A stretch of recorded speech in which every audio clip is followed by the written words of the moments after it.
Sai Chaitanya paramedical college लेकर आया है पैरामेडिकल काउंसिल और सरकारी नौकरियों के लिए उपयोगी पाठ्यक्रम। EMLT, radiology technician, health sanitary inspector में एडमिशन जारी है। हमारा पता याद रखे, Sai Chaitanya paramedical college, Ruby City scan के ऊपर, Mochi corner, camp road, Malegaon.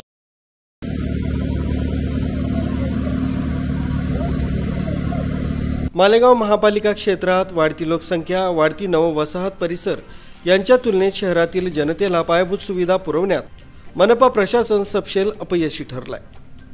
शहरात गेल्या अनेक दिवसांपासून डासांचा प्रादुर्भाव वाढलाय, त्यामुळे नागरिकांच्या आरोग्याचा मोठा प्रश्न ऐरणीवर आलाय।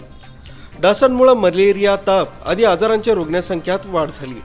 त्यामुळे शहरातील नरेंद्र पवार यांच्यासह मित्रपरिवारानं एकत्रित येत झुंज प्रतिष्ठानच्या माध्यमातून शहरातील मोकळ्या भूखंडांसह कॉलनी परिसरात स्वखर्चानं डास प्रतिबंधक औषध फवारणी केली।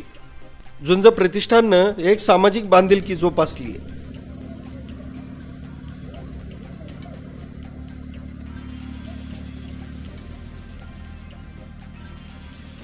महापालिकेत प्रशासक राज सुरू झाल्यापासून लोकप्रतिनिधींनी सर्रासपणे जनतेच्या प्रश्नांकडे दुर्लक्ष केल्याची भावना पसरली आहे।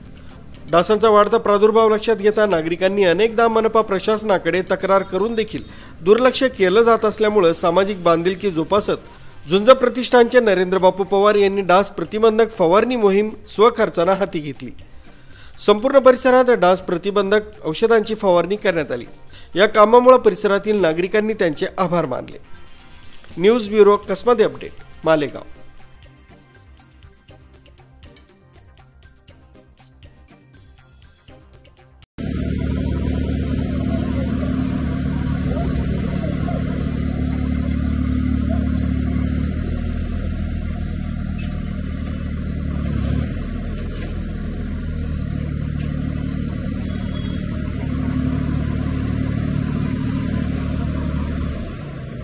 डाल दे।